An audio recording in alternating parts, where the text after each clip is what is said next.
Welcome back, YouTube. We have some more testing. Springfield XDM Elite 10mm. We're gonna keep pounding on this thing with the hot ammunition to see if we can recreate the trigger malfunction / destruction / breakage that we had. So anybody that's been watching the channel or the progression of this firearm knows that it went back to Springfield. We had a broken trigger safety blade here.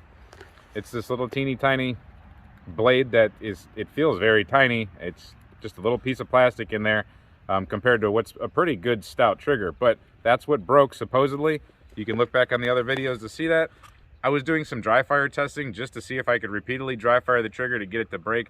I thought I might go as far as 10,000 rounds on dry fire, but I'll tell you what, I got to about 1,500 so far, and it's just boring. And after talking to a couple people, I don't think I can recreate it in dry fire. We'll get into that into the next video. We are going to be changing this trigger out, but for now, I promised we would be running it under blue dot to get it under a lot of stress, about 1,400 feet per second probably. We're going to chronograph that to confirm it. We're going to run a little bit more of the power pistol loads that we had at max that we ran in the last video, and we're just going to run some rounds at max capacity in the magazine and see if anything happens before we change the trigger out.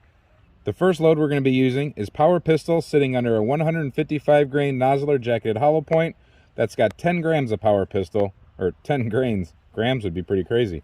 10 grains of power pistol. That's pretty hot stuff. But then we're going to move on to the blue dot. The blue dot's definitely hot stuff. That's 155 grain projectile Hornady XTP. That's going at around 1,400 feet per second, like I said, I think. That's 12.5 grains of blue dot. They're both Starline brass. They're both Winchester large primers. And yeah, they're both hot rounds. Let's put them through the chronograph real quick just to confirm things. All right, we're about 5 feet off the chronograph. This is the nozzler, 155 power pistol.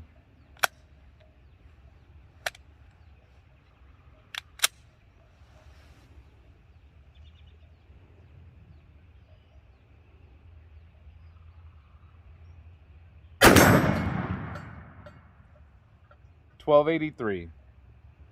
This is the XTPs with the blue dot. We'll smack it a little bit harder, see if we can get it to inertial reload. Yep. So when I smacked it light the first time, nope. The next time it does.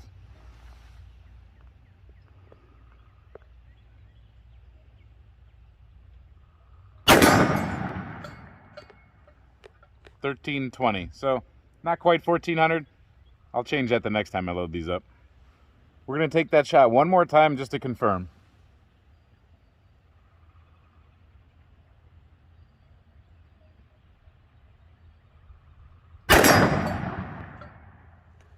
$13.26, I believe it.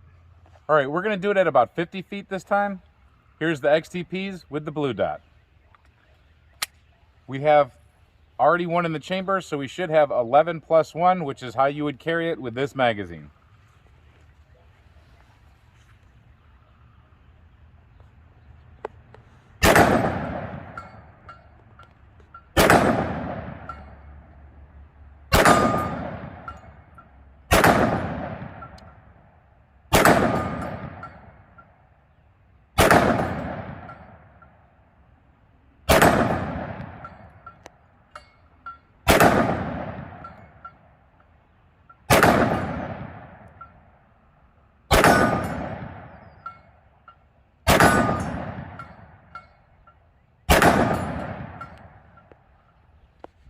Held back very nicely.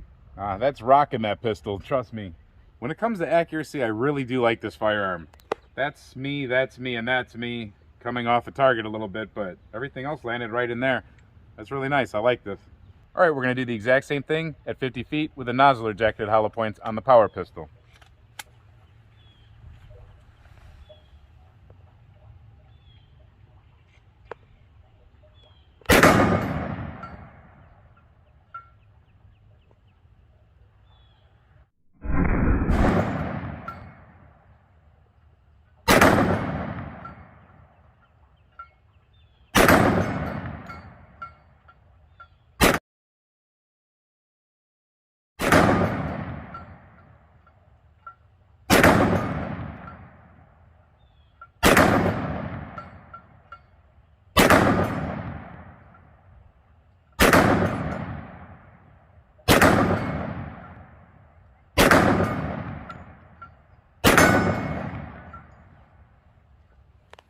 All right, it went through all of them.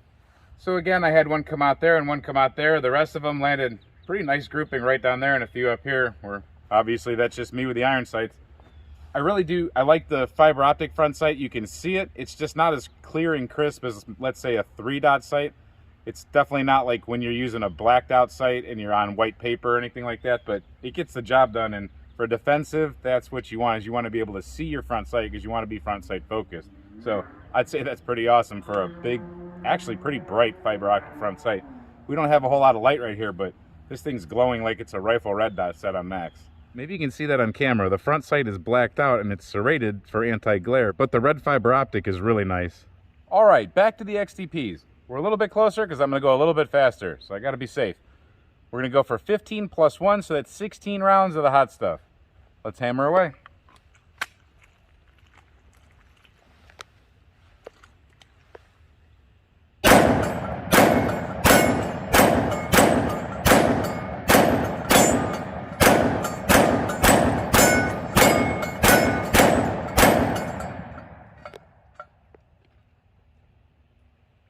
I hear lead falling everywhere.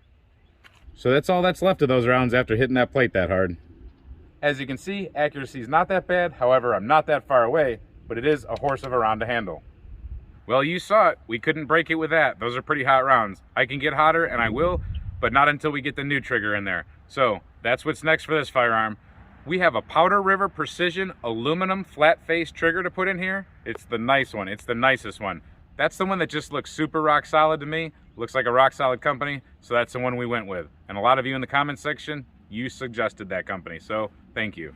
So like I said, we're done with dry firing. I put the hot rounds through it. We put the normal rounds through it. I inspected the trigger. Nothing's broken. The next time you see me, it'll have the new trigger in it. You're also going to get to see the enhanced backstrap safety we're going to put on there, and you're going to see the grip tape that we're going to put on there coming up soon. So we hope you enjoyed this video. Thank you for watching as always. Thank you to our Patreons. If you like this video, please share it around, please click like, and please subscribe. In the meantime, stay safe, have fun, keep shooting.